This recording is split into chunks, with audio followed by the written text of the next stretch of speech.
did more yesterday than Man City's attackers.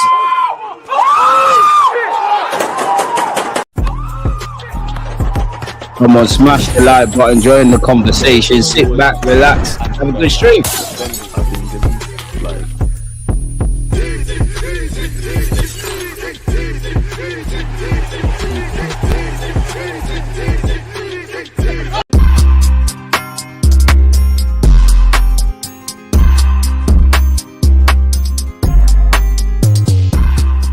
People deluded, I'm back again. Come on, Ian, man. Come on. As Ian Wright said there, folks, people deluded, I'm back again. First things first, big up yourselves. In fact, I mean, what's going on with it?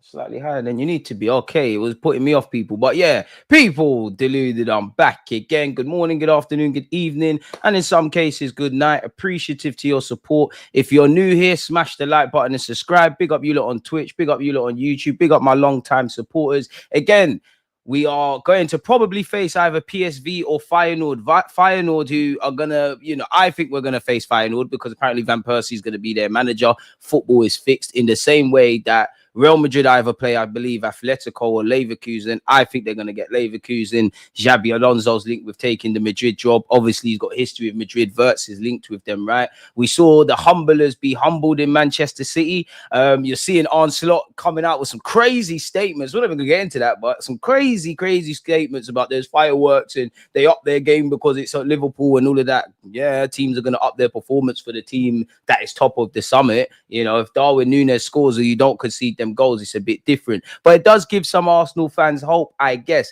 And it does seem like the Liverpool fans that I know, they're getting a bit nervous. Me, I still maintain Arsenal aren't going to win the league. I would describe it for me personally as impossible, but if I remove that, improbable, not necessarily impossible. And apparently there's been an update with Sesko. I know people, we're not really caring about Sesko. Is that this one, Zubamendi, this one, that one, and the third, because until we wake up and they're signed and they're going to join us next season, nobody cares. But it gives us a couple 1-2 talking points, man. Well, go on, Killy. Afternoon, Alex, even though you tried to send for me on Kenny Ken's stream, big up yourself. Aaron, you've been part of the furniture since you got here, man. Big up, bro. Hope you're good. I'm always well, man. I've had an interesting morning, man. I've been sending emails, trying to get on them bigger platforms, applying for a couple of roles, actually presenting and that, making sure we've got stuff to talk about. Always ticking over, mate. Always ticking over. I hope everyone else is doing well and safe, man. Frank, you was the first commenter, so I appreciate you.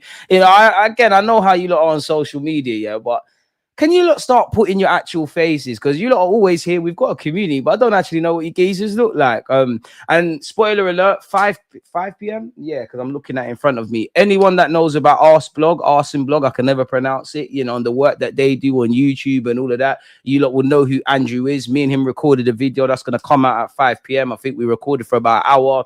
We spoke everything Arsenal. Arsenal can't win the Premier League equals Liverpool can lose it.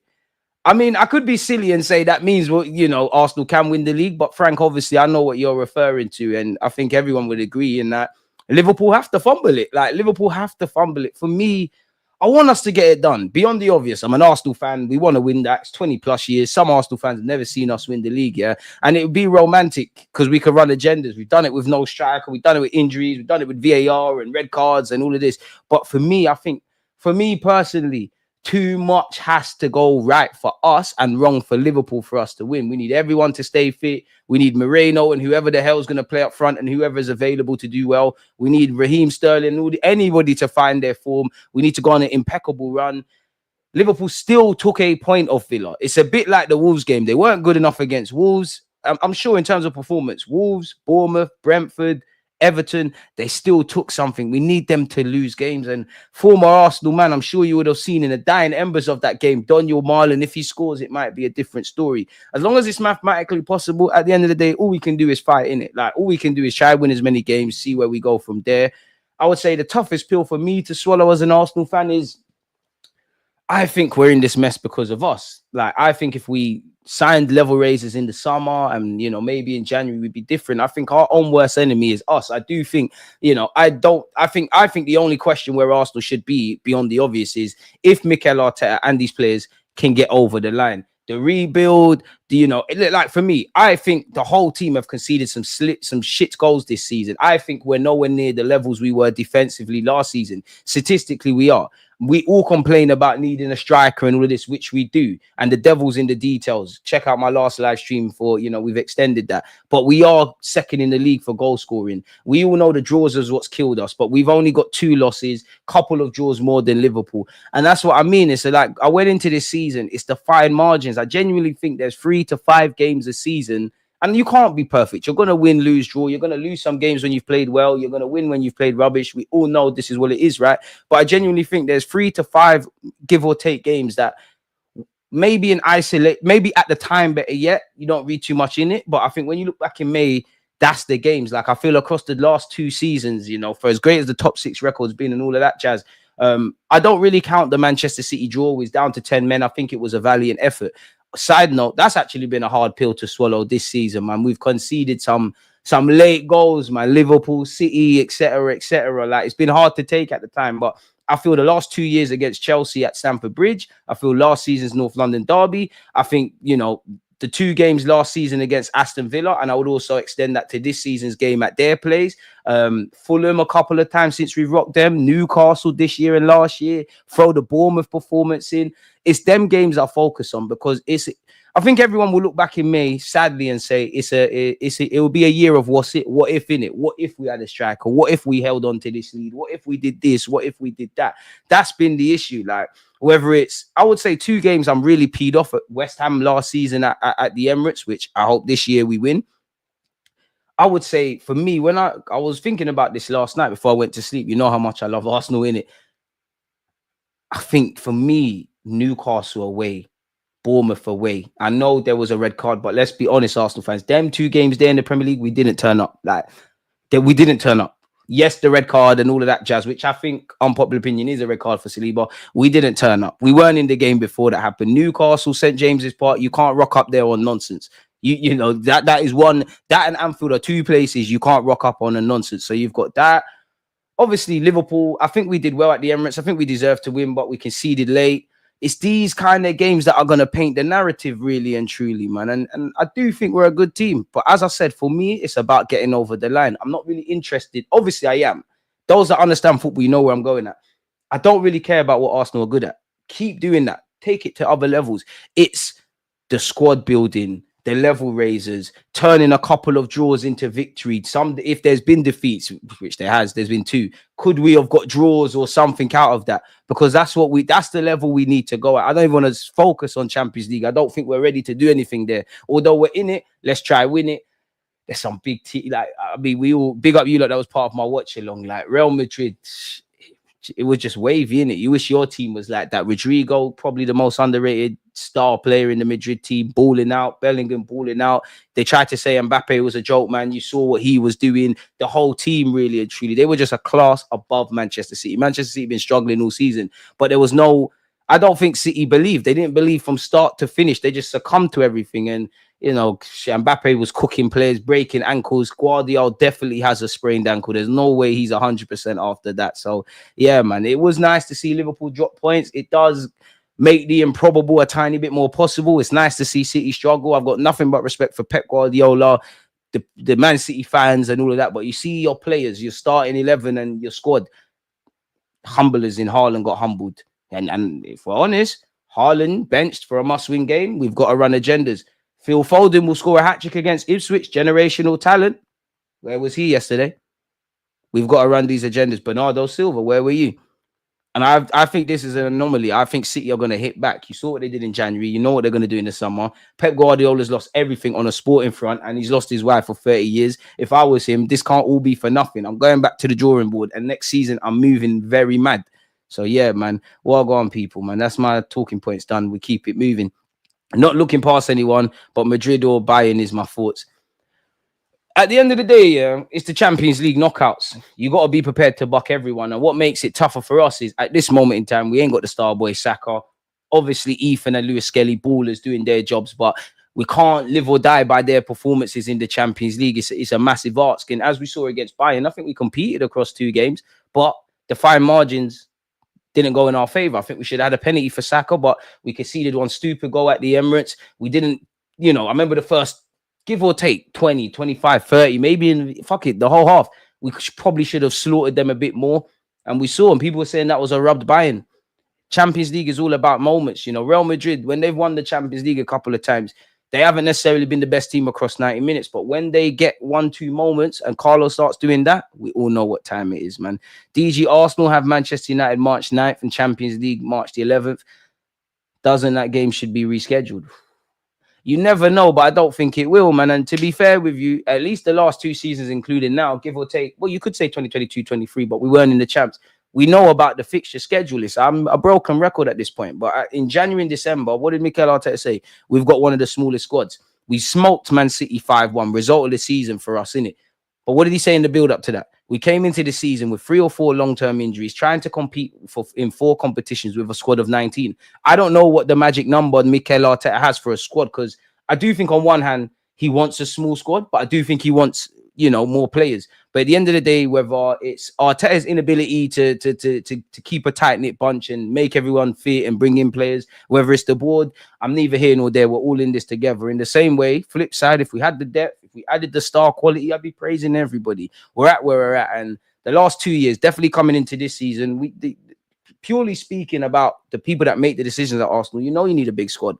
In isolation, I'm not against the people that left. I'm not against it, you know. Fabio Vieira, you weren't in the plans. You needed to cut. I believe Arteta wanted, or Arsenal would have kept Smith Rowe. I think Smith Rowe said, listen, I've had 2 years relative fitness. I'm not playing. I need to keep it moving. The club got a decent deal. It is what it is. Nobody wanted to keep Eddie Nketiah, and nobody's suggesting to have kept Eddie Nketiah. But at the end of the day, these lot of bodies, and rightly or wrongly, with what we've seen in this current landscape and the fact that we're still second, we could have done with these players. And we said it in the summer. We didn't add the quality into our starting 11.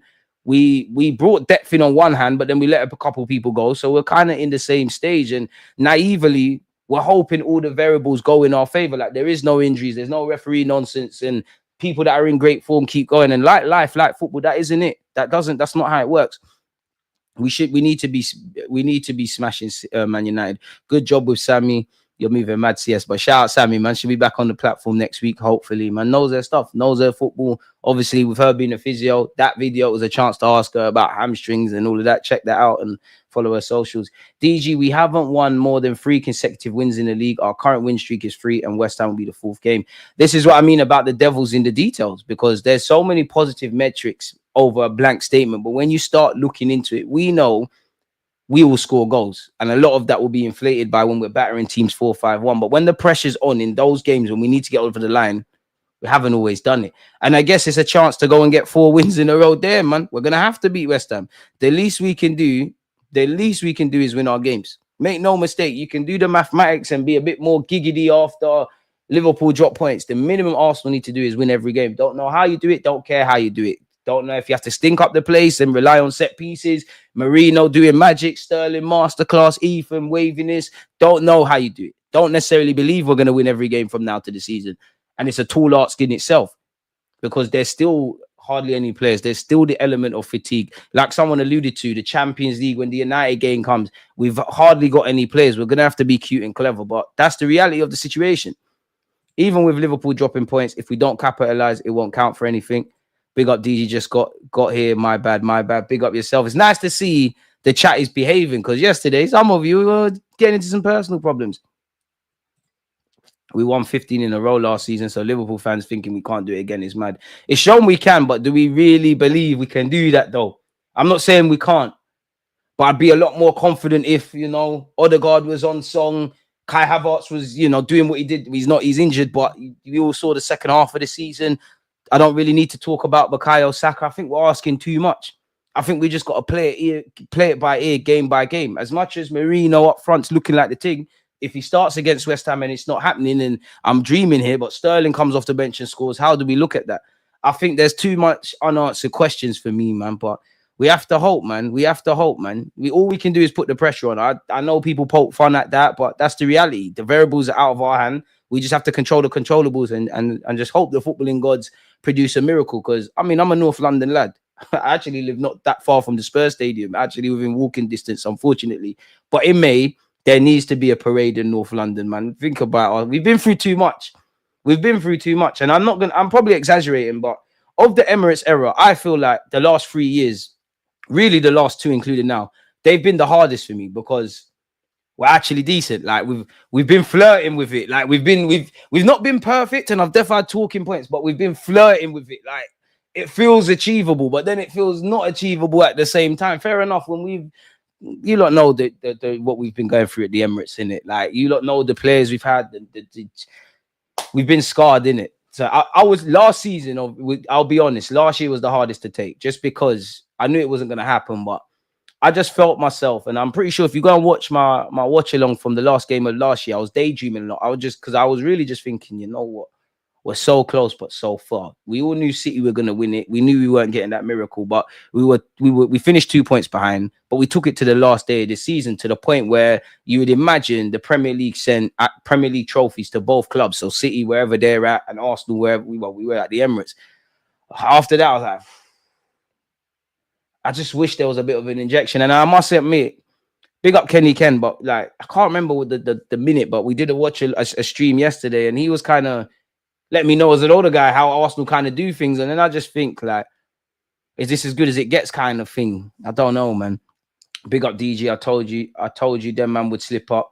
And I also, just for a reminder, Arsenal won 15 games in a row last season and still didn't win the league. So people say we can't go on a run. We're going to have to try, man. But I think we're at that stage now. We're just going to have to get over the line, man. Like, it's an over the line thing now, man. Or it's another year of explaining and context and conditions and all of that kind of stuff. Big up DG. Hopefully we get Feyenoord. I live walking distance from the Cup, the final stadium.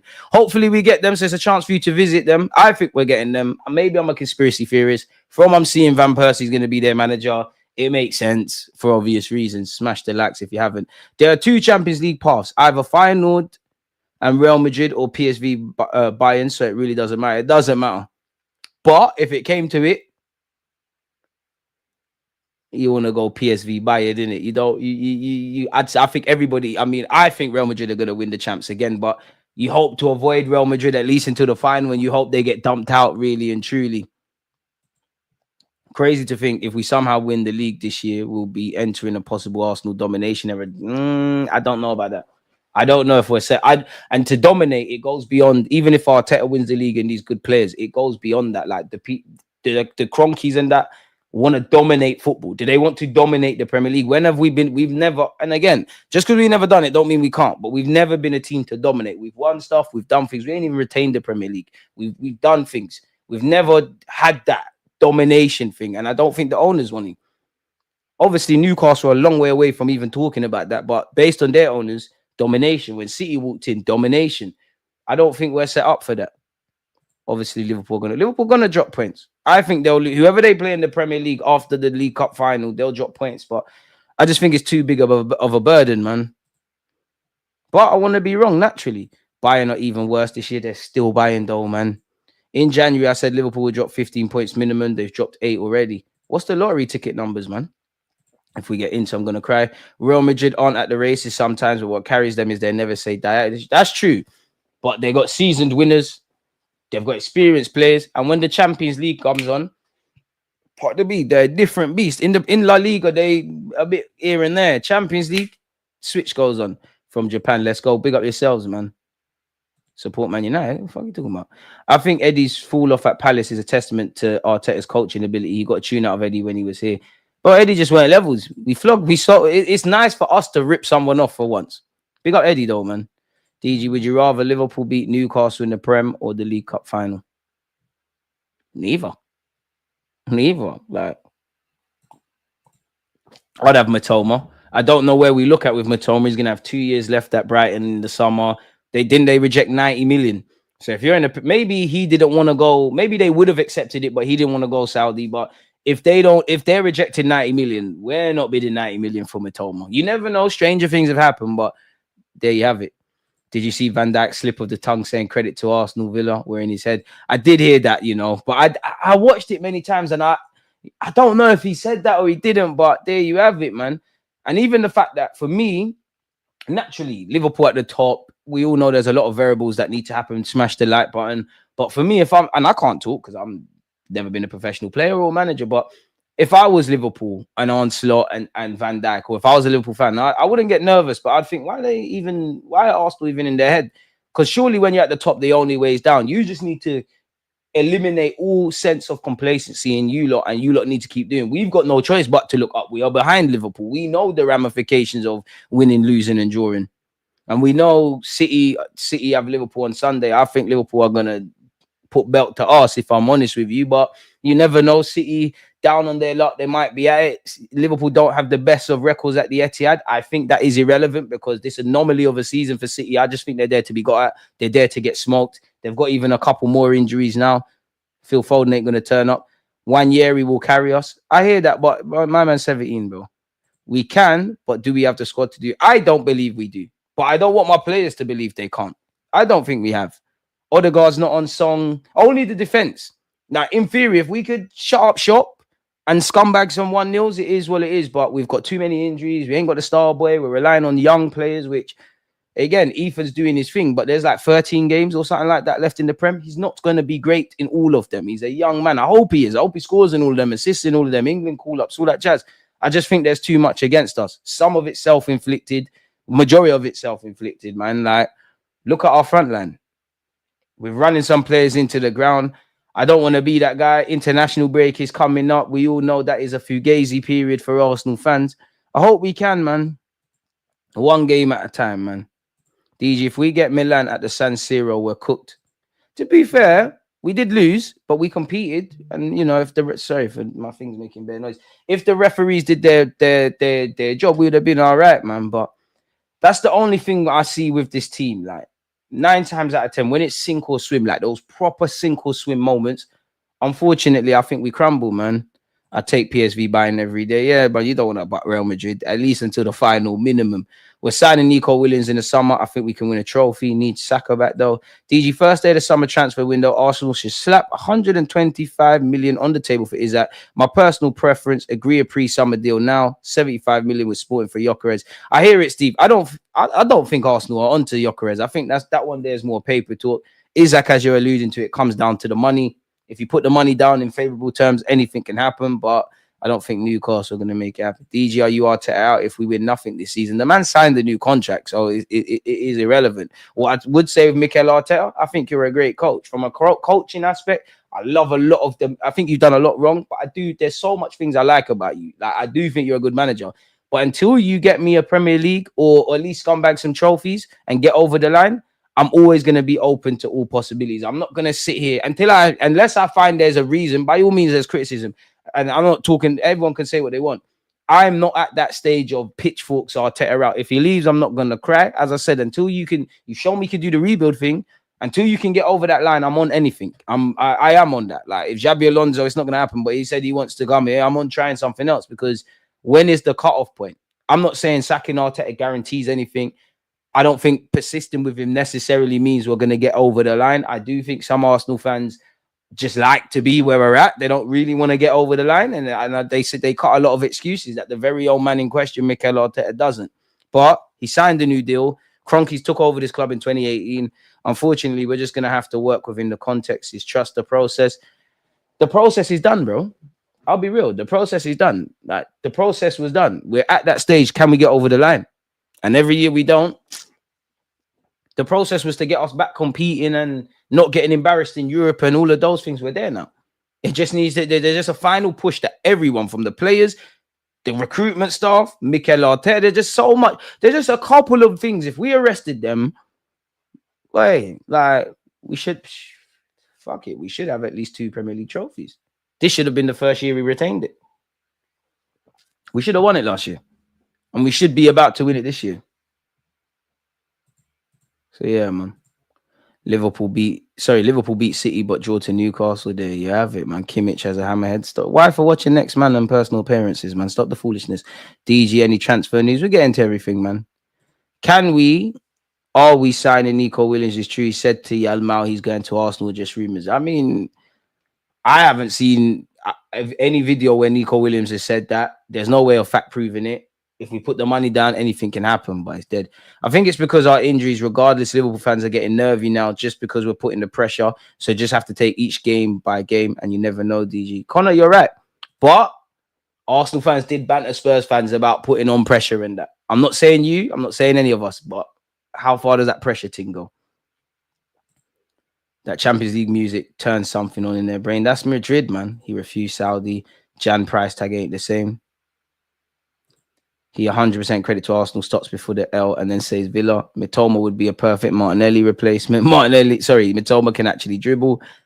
We could be top of the league after Anfield, but we have Southampton away. And that's the sort of thing that scares me because we are the sort of team, yeah, it's easier said than done.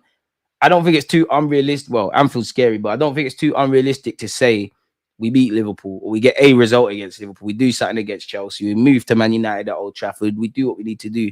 But it's the little idiot games that should be, you can never write off anyone, but what should be a walk in the park maneuvering. West Ham, we need to win that. Graham Potter, I'm sure Chelsea fans will be supporting West Ham for at least 90 minutes. You can't look beyond what's in front of you. But forgive me if I'm wrong, next Wednesday, maybe Tuesday, next Wednesday, away at Forest. When we was fighting for the league in 22-23, where was one of the grounds two of the grounds we dropped points at? Southampton away, which on the face of it, easy. But Arsenal, we know St. Mary's gets dark. And then Nottingham Forest. So, and we don't know what the team is going to look like on a game-by-game basis. We've seen all different contexts with injuries. Man are getting injured in Dubai. Marino, Gabriel Magalhaes is falling on you. Obviously, we're seeing hamstring injuries live in real time. Thing is just a madness, man. If, Connor, I won't lie, once we start getting into the ifs and buts and that, this is where I get a bit pessimistic because it's already out of our hands. If we beat West Ham and City beat Liverpool by next week, it won't be 5 points. Could already be down to 2 in 2 weeks' time. And you are right, it is squeaky bum time. Exactly, you just got to keep going one game at a time. DG, where is Ethan playing when Saka comes back? I'd imagine he's a rotation option to get minutes off the bench, but on current form, I know people will laugh at this. I think long term he's a 10 or an 8. I'm not against Ethan playing off that left-hand side. I'm really not. Self-inflicted. How many minutes Van Dijk and Salah done? What are you speaking about? Liverpool without Salah are done. It's true, but he's keeping himself fit. I'm not sure what you mean by the self-inflicted. For me, if you're referring to what I directly said, the manager has said we've got the smallest squad in the league on 3 occasions. We missed the boat in January. We missed the boat in the summer in terms of adding quality and depth. I can't be surprised that these injuries, I think these injuries, it's always a thing. Even last season, it weren't to this point, but we missed Partey, Timber and Tomiyasu. I don't think we've covered our bases. I think we've stood in the rain and complaining we're wet. I think we need too many faith. We came into the season hoping everyone's going to stay fit, hoping the players that are good, they're going to get better, hoping that certain players' form is going to carry on. In life, there's never ideal conditions. We don't always put our best foot forward, and then we're just hoping for the best. I believe in hoping for the best, but I also believe in preparing in the best possible way. Because then, cool, if you've controlled all the controllables and things go against you left, like we could have had an injury crisis, but if we did what we needed to do in the summer, I would be like, fair enough. You know what? You tried. It is what it is. And by that, we would have had more numbers. So maybe someone who's injured now wouldn't have been. And I hope to be wrong, but it's looking like one of them seasons of what if and fine margins and coulda, woulda, shoulda. Winners win, losers explain. Would you start Marino at the 9 on the weekend? I think when you got a brace, I don't think you can say no to it. And just because I'd imagine West Ham's going to be a physical battle. But I know people would want Sterling dropped and whatnot. But I could understand if Mikel Arteta names the same starting 11. I'm not saying Marino put a foot wrong. But how much did it help that, it's the last 10 minutes. Marino's popping into the channel. He's knocking the ball down and all of that kind of stuff. I don't know. AC Milan are gone. Praying Newcastle drop out the top 4, then that'd be easy to get. Got to put the money down. Surely this season comes with context. But being devil's advocate, what context? What context? There's always context, winning and losing. I've seen us win games within context. Aston Villa away was poor. But what in the name of conversation, what context? Injuries happen to everyone. We've seen injuries. Of course, last season we did well. You still was without Timber, Tomiyasu, and Partey, key players. Fair enough, it was only one injury the season before, sorry. You saw what it had. You missed. You take Saliba out, holding Kivior his peak. What context is there? Like, I'm not even trying to be harsh, but I think it's winners win, losers explain. Nobody cares. People try and mock him. Oh, the Invincibles drew so many games. City bought the league. Chelsea this, that. Winners win, losers explain. We all know, or anyone that was there, do you know how jammy 1999 was by Man United in all of which we should have stopped, by the way, in the league, in the FA Cup, and obviously the champs. It was jammy. But history is going to remember the treble. I'm sure, what was it? I could be wrong. But when City won the treble, no, it wasn't. It wasn't last year, was it? No, it wasn't. Forget it. But you get where I'm going. Like, we all know last year we was, give or take, statistically the best team in 2024. Who won the league? Winners win, losers explain. What contexts are there? Seriously, like, what contexts are there? Injured players, that's nothing new. Football is never, people need to get over this. And even when people, one of you said last night, last season form wins this year. That's true, but no factors are the same. It doesn't happen. There was a time where Liverpool got 90 plus points and didn't win against City. That wins the league this year, last year. Doesn't work. If everything has to go right for you to win a title, then you're not going to win it. If not anything in life, if not one thing can go wrong, issues. It's more hope than anything. When I see concrete evidence, when I see a real push to look after the depth here, to add real quality to the starting 11, to put people in right positions. Or what I mean by that is there's some players that are good squad players, but they're first team regulars, either because we haven't brought in enough or other players are not doing their jobs. When all of these things are in place, I'll believe we can win a title. But I just know too many favorable things have to happen. And for me, it comes down to, again, the small margins. I'm seeing the same season beyond the obvious on repeat. We'll tump up teams. We'll move to teams. Top six will be fantastic. We'll score 3, 4, 5 games on occasion, which will inflate the goal scoring stats. But I know there's going to be games we don't put the ball in the back of the net, or games we're not half turned up at, or games we have not killed. Until I see these things change, I can't sit here with chest and say I'm winning leagues and that. Of course, you're going to be hopeful, but I don't want to look at it like that. I want to believe whatever happens, my team can do this thing. I don't want to say this, Liverpool and this and that. And we are already in that stage.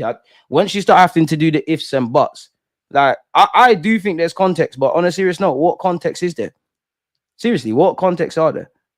And Dyer would fit like a glove left wing at Arsenal. To be fair, he's a skillers. I think he's injured. Yo, DG, how you doing? I was watching the Real Madrid game last night, and it's funny how Ceballos is in that starting mid. He had a good game, to be fair. Nobody doesn't want to win. I never said that. Of course they want to win, but what context is there? There's always a reason as to why Arsenal haven't got over the line. There actually always is. And I'm not trying to be harsh. That's the reality. There's always a reason as to why we haven't got over the line. And you lot know I approach things with balance. There's always a reason. If we want to be a team that delivers, we need to deliver. As I said, we're not Real Madrid. But you remember the last couple of times Real Madrid have won the league, won the Champions League. Have they necessarily been the best team across 90 minutes in the knockout stages? No. They've won, though.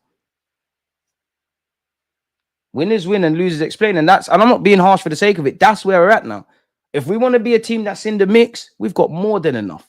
If we want to get over the line, we have to be harsh. With balance on the manager, on the players, and on what we're doing as a football club. We need to look at the draws, because more than anything, it's probably the draws this season. We've lost twice. And the 2 losses I'm vexed about, Bournemouth and Newcastle, we didn't turn up. Cool, that happens across 38-game calendar. There's so many things. Of course, I'm being harsh, but one would wonder.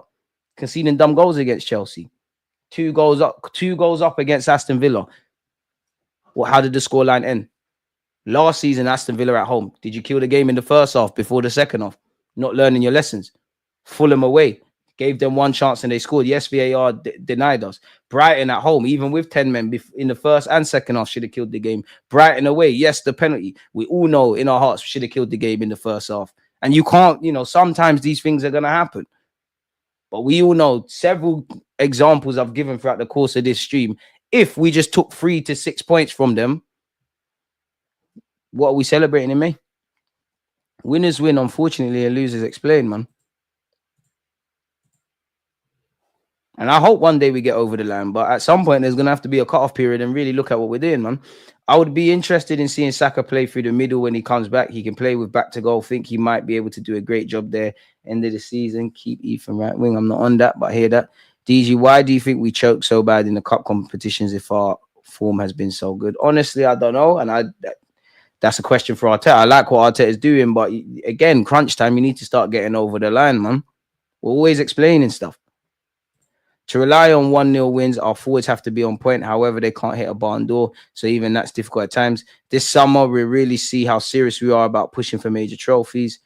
I would go for Feyenoord as the easier opponent between the two because they love to press high and keep a high line. He's saying you've been doing your scouting work. Odegaard right centre mid, Ethan left centre mid. We can't discard that cut in and bang in the corner. That kid's left foot is lethal. It'd be dumb to deny him a spot in the half space. Fans are now disrespecting Saka and saying put him left wing for Ethan to be on the right. Play Saka on the left. I'm not moving Saka, I can't lie. It'd be nice to see them interchange, but Saka, you've made that right-hand side, man. I don't think Merino should start. We're playing West Ham. They love it. They'd love it if we spend 80 minutes trying to cross to Merino. Don't you know when we've got the 5'8", 5'9" players, we're not. We won't. We start to cross. When Merino comes in, we probably won't cross. Apart from Ethan, what a player, man. Arteta didn't plan for injuries. It's all well trying a smaller squad to make squad management and competitive, but being in 4 comps expect injuries. And I don't want to be a know-it-all because I don't know it all, but Saka, Ben White, Declan Rice, you played a lot of minutes. It's expected, man. 19 players plus 3 academy isn't good enough. We need at least a 23-man squad, quality for quality, then maybe 2 academy players. Starting Merino will teach us if he can do the job for real, and it's something we need to know. We are guessing now if he can do the job.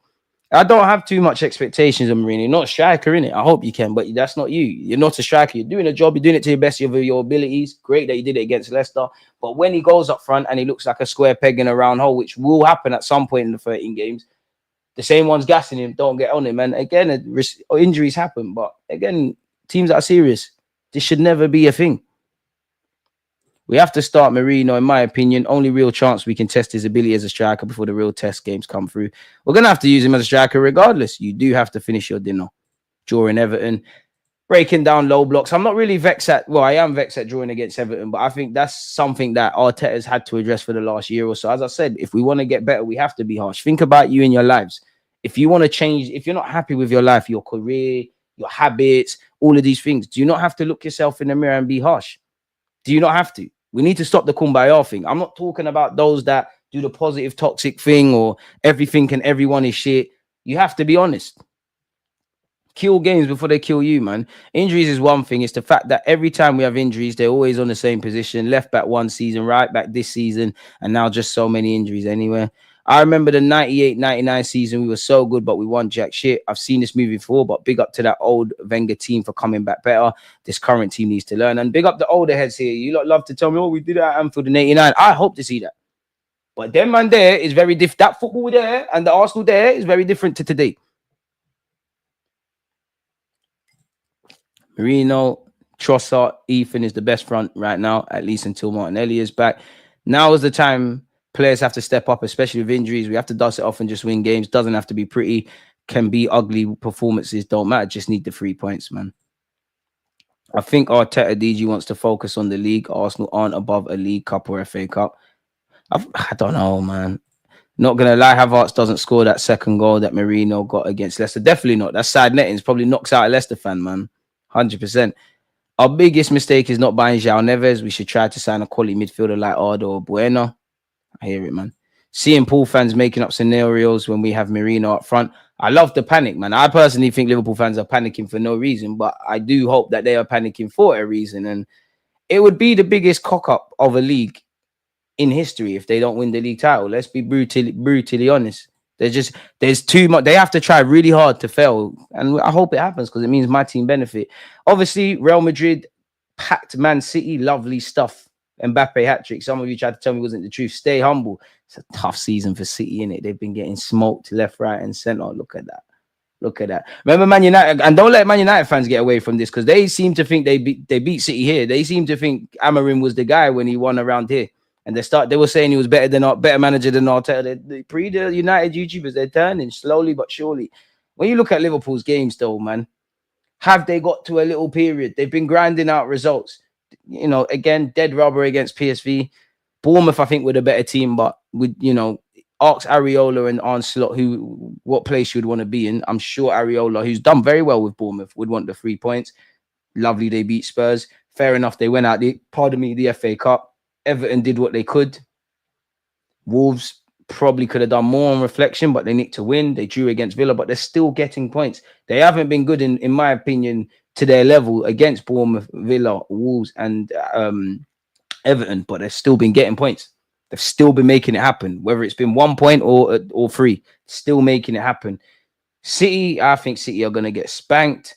Newcastle are in a bit of a rut themselves, and it's almost like a double header of sorts. They got some difficult games, man.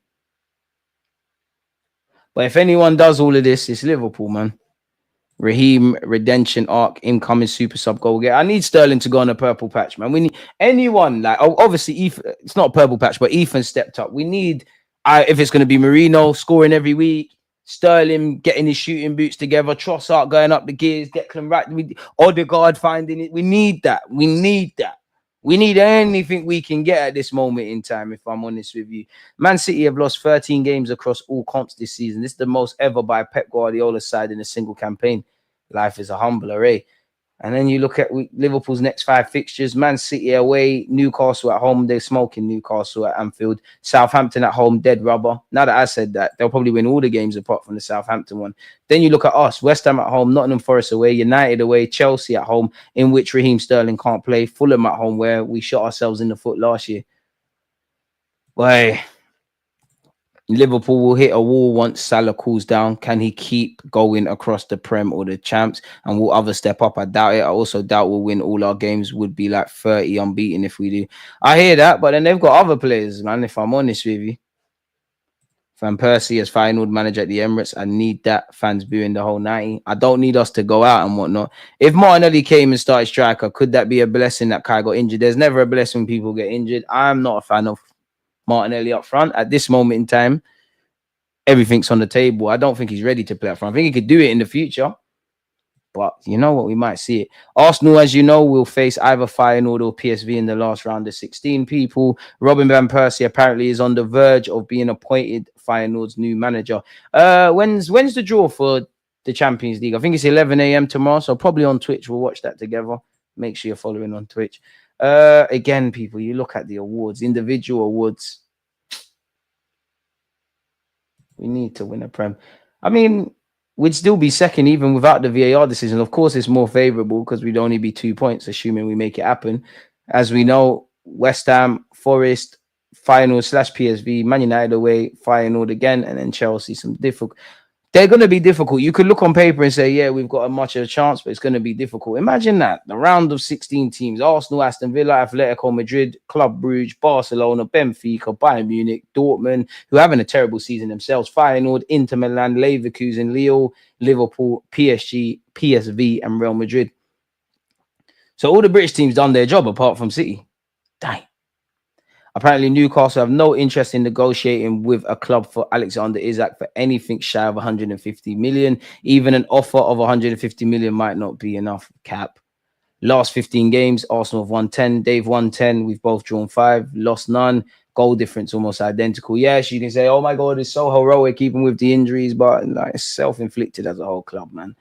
So it'll be interesting, man. It'll be interesting. Arsenal allegedly are optimistic of signing Real Sociedad midfielder Martin Zubimendi in the next transfer window after he rejected Liverpool last summer. Arsenal apparently have agreed a deal to sign Callum Hamill, a 15-year-old from St Johnstone who appears here. He's been on trial at Arsenal. He's a Scottish youth international. Arsenal have agreed a deal to sign St Johnstone youngster Callum Hamill. A 6-figure package plus add-ons has been agreed, and the 15-year-old is set to officially join the club on July the 1st. The Athletic reported in August Hamill had turned down Celtic and Rangers with a move to Arsenal the following summer expected. St Johnstone were expected to be entitled to at least 100,000 in a cross-border compensation. Obviously, owing to Brexit and it affecting our ability to grab certain players, we've got to be looking at Scotland, and 100 grand, if you can progress to the first team, great. If not, and that 100 grand becomes X amount, fair enough. The Scotland Youth International has travelled down to train with Arsenal's under-18 group on a number of occasions and also competed in an international tournament in July. I'm sure he was there in Brazil with our youth side. Hamill impressed and turned down the advances of the old firm after a move in the summer of 2024 to stay at St Johnstone, where he signed a new 1-year contract in August. However, he becomes eligible to move to England once he turns 16 in March. Capable of playing in defence or midfield, Hamill progressed through St Johnstone's academy and has been part of the club's under-18 squad this season. He scored his first international goal on Wednesday during Scotland under-16 victory over Cyprus.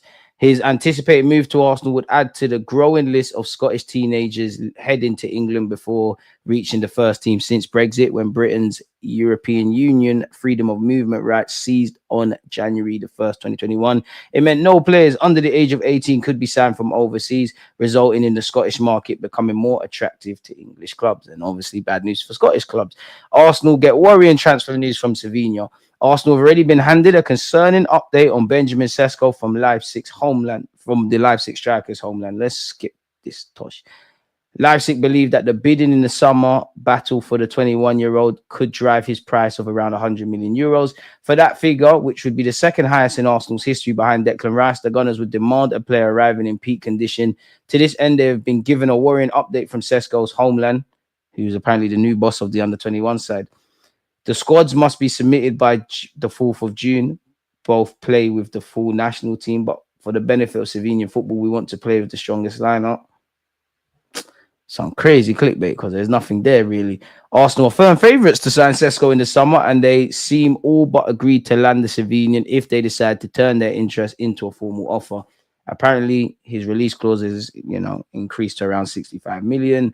At this point, I'm bored of hearing about him. And apparently, a ballpark is 65 million euros. He's expected to leave in the summer. Apparently, he's really, sold on Arsenal's project. We did hear last summer as well as now. Chelsea and Man United are onto him, and we're the favourites. At this point, we just need to get it done.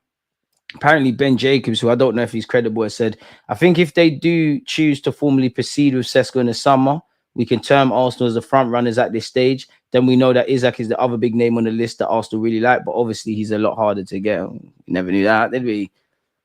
There's no risk of Liverpool, Real Madrid hijacking Arsenal's deal to sign Martin Zubimendi as things stand, according to the report. The Gunners are closing in on their first signing of the summer window with a deal to bring in long-term target Zubimendi taking shape in recent weeks. It has been a complicated undertaking as it has required a fair bit of convincing to get the Spain international to warm to the idea of potentially leaving his boyhood club. Sociedad. Zubimendi has a closer attachment to his team than most modern footballers, and he rejected Liverpool last summer, despite the fact that even Sociedad had seemingly accepted he would likely leave.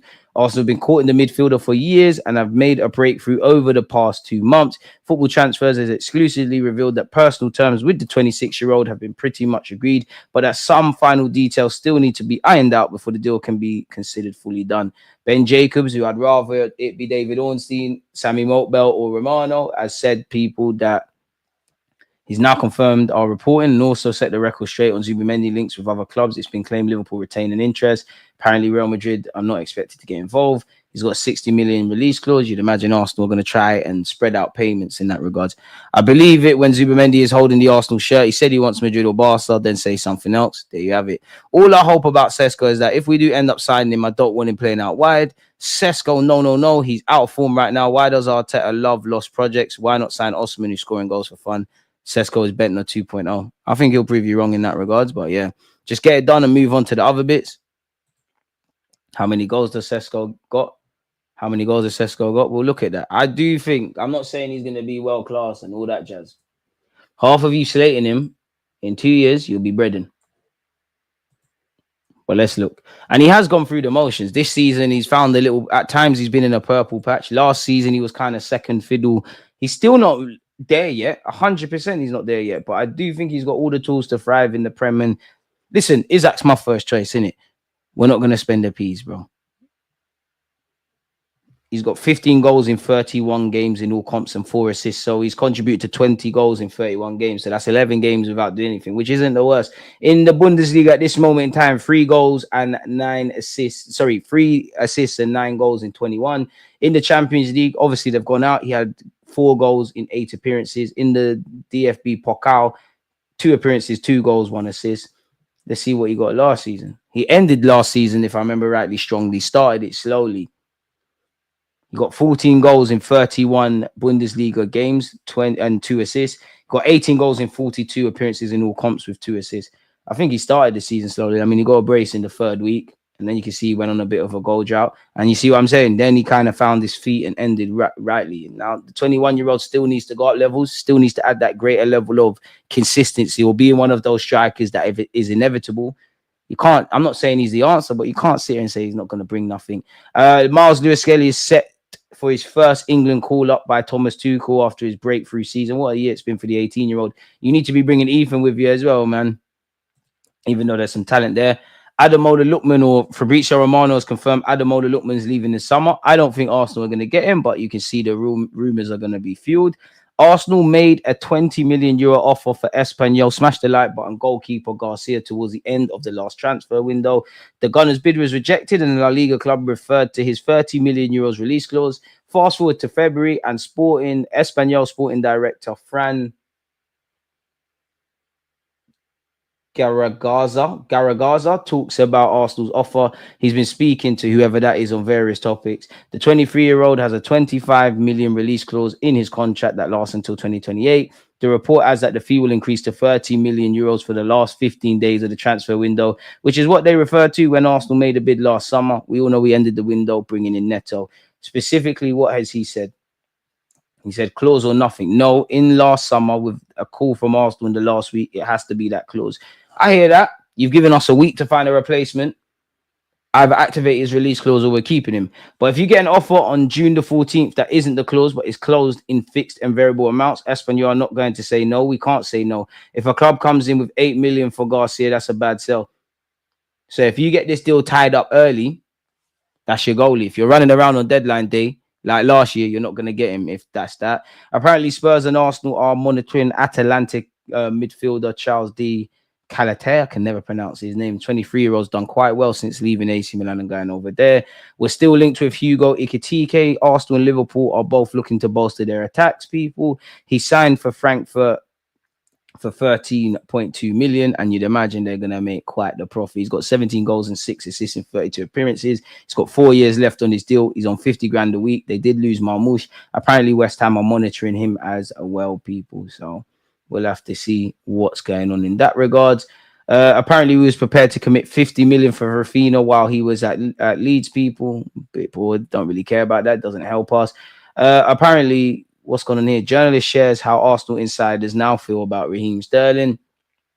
According to John Cross, Raheem Sterling is highly thought of in the Arsenal dressing room and plays a big role in mentoring young players. Big him up for that. We hear that about Zinchenko and Jorginho and all of them, man, there. But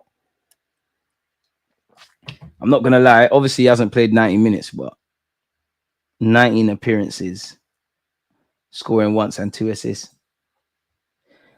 Apparently, people behind the scenes at Arsenal speak so highly of his commitment in training, determination, and his attitude around the place. Staff like him, and he's a good influence on young players. Sterling has a rapport with Saka.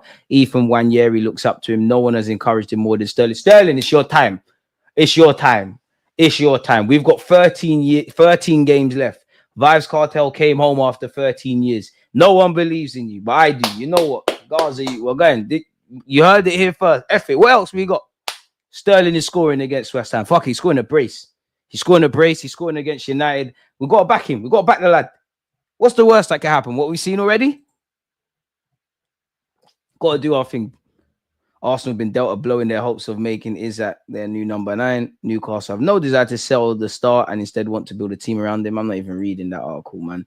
What Arsenal's financial results mean ahead of a big summer transfer window.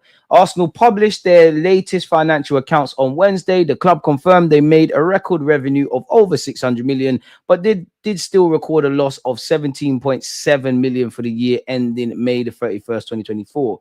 Kieran Maguire, who's a financial expert, he said, "We have a rather smug saying in the world of finance. Revenue is vanity and profit is sanity." I fuck with it. I can see why. Profit is sanity. That's how much you've made. Revenue, you know, a lot of people can make revenue, but the profit is what you kind of, you know, pay bills with. You know what I mean? Arsenal have done very well on the back of Champions League qualification to boost all of their main sources of revenue. They have higher money from ticket sales, practically matching that of Man United, which is spectacular. The broadcast money for being in the Champions League is shot up as well, and they have managed to get bonuses coming from sponsors. These figures show the importance of qualifying for the Champions League. Oh, us Arsenal fans know about purely the merit of just being in the Champions League away from wanting to win it. We definitely know about that. We was mocked for top 4 being a trophy, and now look. And also show how much the club suffered for the period of not being here. Overall, they are good sets of results. Why did Arsenal still make a loss? Was it because the wages went up? I don't think the wages are an issue because they're only paying 53 in wages for every 100 that is coming through the door. That's their third best ratio in the last 12 years, and it is well below UEFA 70% position. It is that broader costs have gone up as well. Football is a tough industry. Arsenal broke even on a day-to-day basis, taking into account player sales, which were good. Then they had interest costs, which was held quite high this year. Their interest costs trebled, which is why they made a loss. How do Arsenal look in terms of cost control measures? From a PSR point of view, they're in a really strong position. So again, any financial rules we put in place was off our back, man.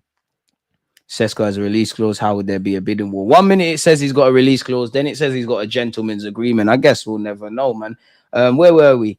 They've got nothing to worry about going into the summer of 2025. Looking at these figures, under your UEFA rules, you can spend 70 on player wages and transfer fees for every 100 that comes through the door. Well, they are spending 53 on wages. I think, again, they've got flexibility there.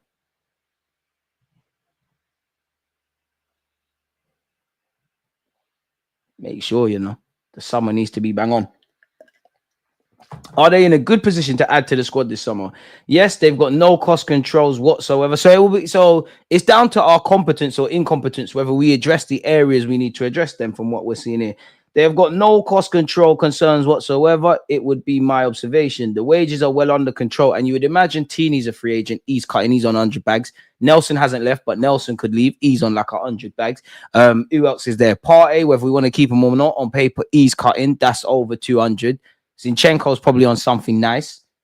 And you get it. There's probably some others as well, people. Kivior could leave. Probably only like 30, 40, 50 grand. It'd be nice to earn that a week, innit, people?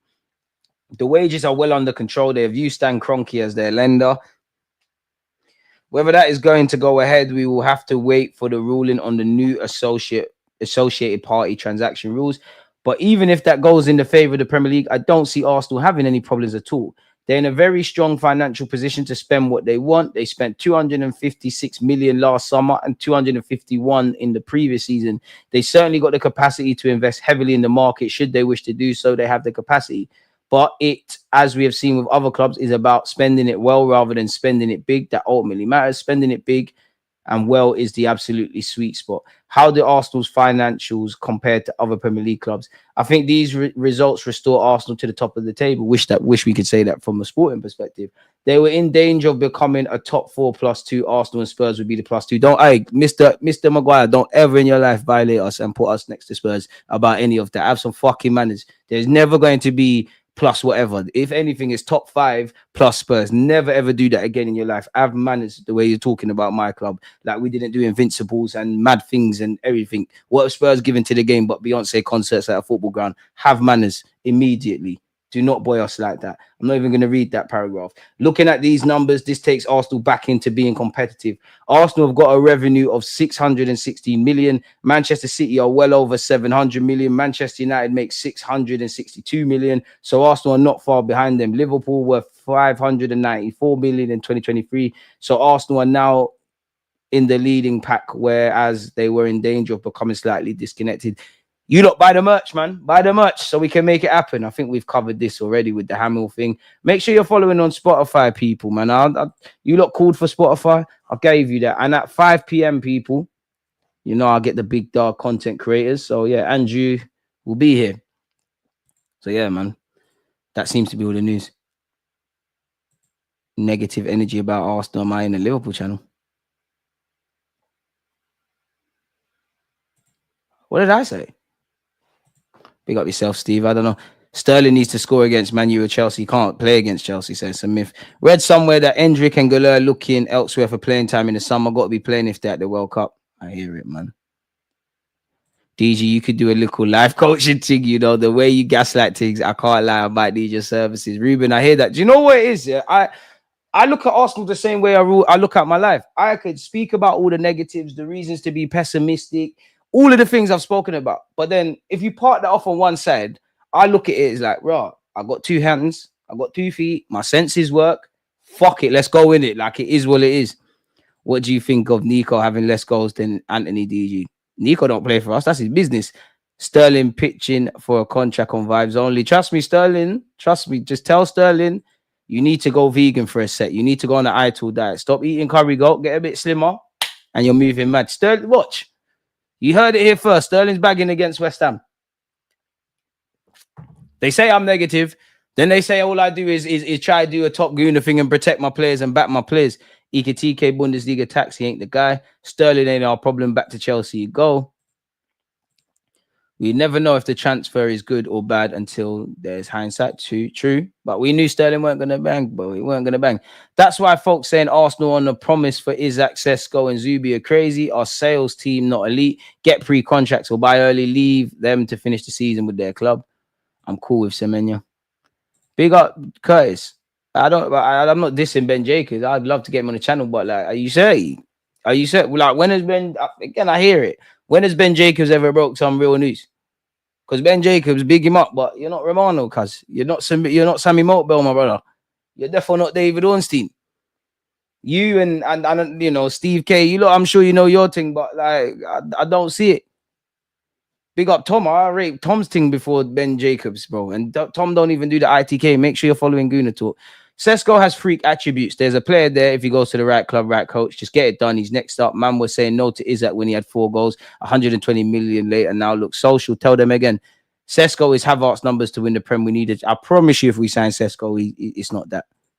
To be fair, Mika Bereth is from Fulham. We bought him from Fulham. We can't claim that, but we're gonna claim that. I'm not moved by Zubamendi, but we'll do this guy's resistance to not leave the mountain. So I question his mental. I believe. Oh, see, not really. All I hope about Sesko is if we do end up signing him, I don't see him playing out wide. Some of you are not on the Sesko thing. I hear it because you respectfully to Sesko and the project and development. Like when you're linked, as unrealistic as I think Isaac is, realistically unrealistic. I get it. Isaac links, Sesko links. Talk about Marino. What's there to say? Go up front. Hope you keep bagging, man. I like Marino. I mean, some of you got onto me for backing Marino. I've said I don't think he's a level raiser. I don't think he's a game changer. I expected a bit more, but fans are harsh on him. And I think a lot of it is because these experts were saying he's the next Xhaka, he's going to do this and that and the third. And one reason I like him, yeah, I don't think he lacks confidence, but I watch a lot of the, like the behind the scenes and the Arsenal when they're interviewing them. He seems not too humble, but too humble. Like there was one interview after the game. He was like to the journalist, please allow me. My English ain't even that good. Your English is great. I just want to shake him and say, bro, puff out chest, man. You're lit. And big him up, man. I'll big him up for the Liverpool game at the Emirates. Obviously, Leicester. I did expect a bit more. I don't think you're a level raiser, but all my eggs are in the you up front thing. And if Sterling, not that he would listen to me, if Sterling is listening to this, you should have the hump. I want Sterling to have the hump in a positive way. What do you mean you're relying on Marino or more than me? Let me show you what I'm about. So Marino, more goals than Højlund and Zirkzee. Bro, we did that uncomfortable conversations. I hope for Man United fans' sake. I really hope for Man United's sake. Gabriel Magalhaes or any of our defenders don't have more goals than their strikers. I hope. It's not even fun anymore, boy, in United. I hope. I don't even know how much goals Magalhaes has. I hope Martinelli hasn't got more goals because all us Arsenal fans do is slag him off and say we need to upgrade. I hope. Because you see with Man United fans, they're always watching other teams and so vocal about other teams. They've got things to say. Saka is coming.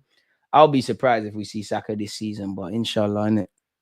Now, I've been saying it 2 years now. DG Ben Jacobs is a waste man. He comes out every transfer window to rob YouTubers. I won't call a man a waste man. I don't know. And I'm sure he knows his thing. Rob YouTubers. What is he charging the man them? Without paying him. Sterling needs to follow Salah's health plan. It's too late, man. Aaron, one love. Arsenal win the Premier League. Trust, man. What is winning the Premier League, though? I don't understand that. Everybody says that. I don't understand what winning the Premier League is personally. There's many ways to quantify winning the Premier League. When you look at someone like Gabriel Magalhaes, when he signed for us at 22 years of age, to see what he's doing now at 27, seeing him improve week in, week out, to see young Ethan and Lewis Skelly on the peripheral things, bagging against City, to see Mikel Arteta improving, that could be defined as winning the league. Winning the league could be, because our players have every reason to sit at home, not believe in themselves, give up on themselves, but I see them get up time and time again, attend training and work very hard. I think one thing that would make me turn against Arteta, beyond, as I said, the question marks, I'm not for Arteta, like, you're not my guy regardless, but as I said earlier, the question mark is getting over the line, right? One thing that would make me turn on Mikel Arteta and say Mikel Arteta outrightly or wrongly is if I see these players down tools. Because once you lose the players, once I get, and I'm just a naive fan, but once I watch Arsenal and it doesn't look like Arteta's got the boys playing in the vein he's got, I don't care what's at stake. You have to leave now because you've lost the boys, which hasn't been the case. That could be defined as winning the league because there was times that we couldn't say that. Of course, you could say winning the league could be top. Personally, I don't look at the Premier League table. I don't know where Arsenal are at. The last time I honestly checked was July the 1st, and I think mathematics, man said mathematics, alphabetically Arsenal are top. So yeah, man, I think we've got a lot of unique qualities. We just, as long as it's mathematically possible, we have to keep fighting. Arsenal shout me, man. Do you know how crazy the PR could be with me employed by Arsenal? It's crazy. It's crazy. You better draw Feyenoord than PSV. Ben Jacob puts man to sleep, takes ages to make a point. He ain't no ITK, just a journalist. Damn, you lot. Big up Ben Jacobs, man. You lot onto him. DG, see how you feel, Marino? That's how I feel about Sesko. He's not the game changer. He's just a little bit. I hear that. Nah, he's better than he's better. All right, you know what? I don't mind being wrong. Just make sure if we don't sign Sesko, I don't want to see none of all of you lot that were getting onto him. I don't want to ever hear you lot say we should have signed Sesko, we should have done this.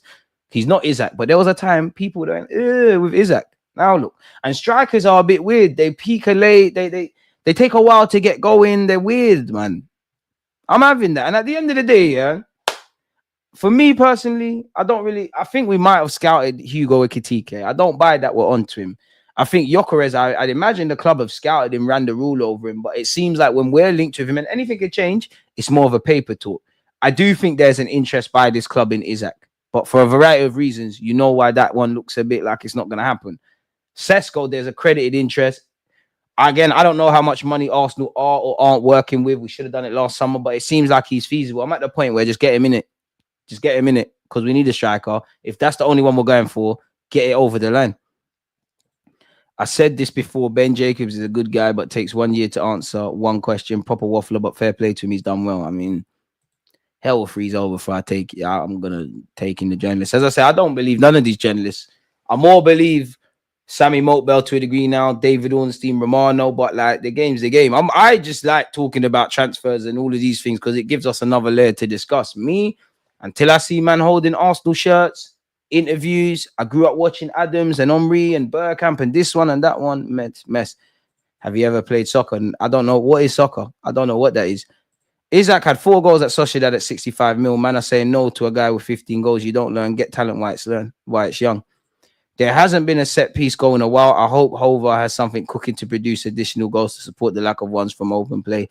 It's true. And I'm not saying you, yeah, but people were getting vexed about us scoring from set pieces, set piece FC, corner boys, as I said, started scoring from open play. And now look, Jaden, you got to do it, man. The game's the game. The game is the game. You reckon Haaland product is going to be the next star from Scandinavia? His goals/game ratio reminds me of Haaland during his first season at Dortmund. Who are you talking about? You talking about Chido Iman? Is Denmark in Scandinavia? I should know this because I watch all them Viking things on Netflix. Unless there's a next one I don't know about. Are you talking about Mika Berth, which ain't from Haaland but can play for Denmark? Surely he gets surely he gets a full Denmark cap now because I don't think he's gonna get called up by England.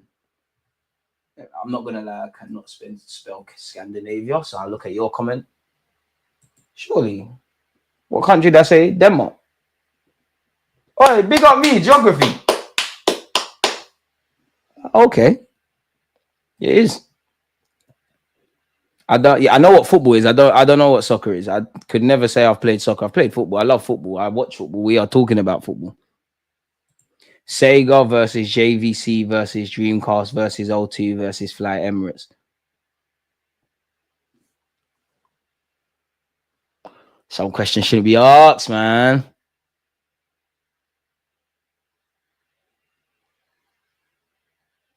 Because we had some good kits, man. O2, I've got a bias towards it. Happy memories for me. Dreamcast is wait. Sega some wavy. Oh.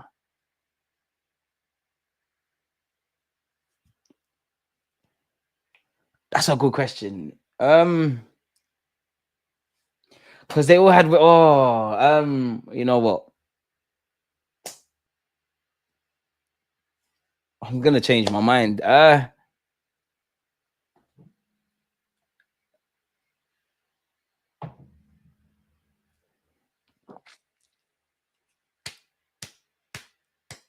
That's a good question, man. That's a difficult one, man. I'm thinking about everything. You know, fuck it, man. The streets need an answer. 02, 2002. Well, 02, so I don't know why I'm saying 02. 2002. 02. I'm gonna shock some people, you know. Dreamcast, Sega, Fly Emirates. I'll change my answer. Great question. I can't call it horrible question, is it? In a good way. Hey. Big up Charles Watts, man. Big up all of them. Arsenal is going to run past Liverpool to win the league. Gerard, sorry. Inshallah, innit?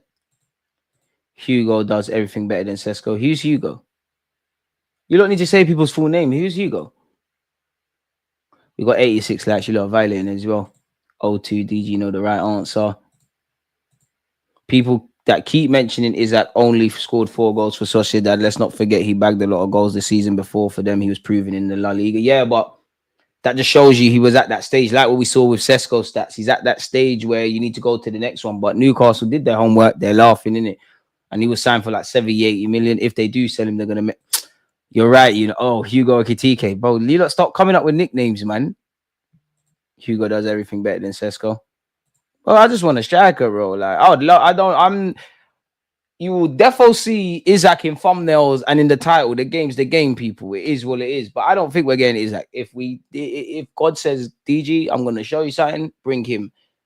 Pardon me. And then past that, if Gyökeres, Osimhen, Sesko, Hugo, just make sure when next season starts, there's a striker in it. That's what I need to see, a striker. Big up Kai Havertz. You can still chip in, but I need to see a striker. I need to see a centre mid. I don't think we're going to sign a winger now, especially with Ethan's emergence. I hope I'm wrong. I really do. Just pattern up. I'm your family. I don't know. We're all family here, man. What you got, Jones? You got Jones? Allegedly. I think PSG are better than Feyenoord, but the thought of Van Persie dunking on us at Feyenoord manager would kill me. Arteta would have to pattern it up because you let Emre violate us a couple of times. Make Arsenal French again thing too. Why not? No matter who we get, tough, yes, but should be progressing without struggle. It'd be bad if there is. We need to show form and intent. DG just tuning in for the algorithm. Big up you. Smash the like button. And shout out you lot, man. Did having Eddie block us to the potential of Isaac when he's in Spain? Even when Isaac weren't a household name like that, he was better than Eddie. If that was a thing, then that's on the recruitment and Mikel Arteta. That should have never blocked anything. Should have never blocked anything. If Eddie and Ketty is blocking anything, boy, the only one he blocked was Balogun. Clearly, Balogun weren't rated by Arteta, or he wanted him, or you know, Balogun wanted more first team football, or the club said, you know what, that's our money maker, safe. But that's the thing, man. We kept Eddie too long. Should have shot it that time ago. It will look, I mean, it shouldn't burn me because it's not my money, but seeing Ainsley make the Niles leave for free when there was a chance, and hindsight's a wonderful thing, of course. When Everton and Wolves were onto him, that's something we struggle at, man. You need to just make sometimes, and even me, you don't know when it comes to Haaland, I struggle with that. Sometimes when it's time to just make the peas, we need to make the peas. Football's always going to be sentiment, but there needs to be some of it that isn't sentimental. Italian clubs had a shocker this Champions League round 3, eliminated Atalanta, Juventus, Milan is peak. DG, who would you prefer in the next round of the champs?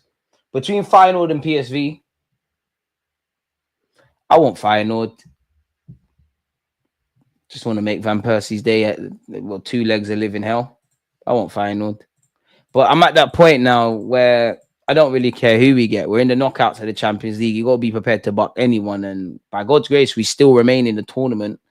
Where it just gets harder from there. The only one I wish on their downfall is Real Madrid. If we're still in it, no one wants to play them. No one wants to play their teams, but Real Madrid need to go. They got that voodoo in the Champions League on top of having a great manager and great players and the rest of it. So it's going to need to happen, man. On that note, though, people, I'm going to go have a late lunch. So, yeah, big up you lot for you lot's conversation. 5 p.m., I'm going to be back here with you lot, people. Got video dropping. Saturday, we're going to watch Arsenal West Ham. And you lot know there's always live streams up with myself. There's always collaborative pieces. I'm going to get back to editing little bits and pieces for you lot, people, because I've been working on a video around Ethan, around fine margins. I need to get back to posting about Haaland as well because people think they can take my title of that. So, yeah, man, there's always content, man. Big up you lot on Twitch. Make sure you subscribe with Amazon Prime. Please do hit the like button. If you lot care enough, leave a comment after the stream because it all helps the YouTube algorithm. So, yeah, on that note, God bless you all. Against this right back, Charlie, definitely. Of course, I do watch along Aaron, man. Also, check out the YouTube community tab, man. We'll watch along things. I make sure you're following fans on TV.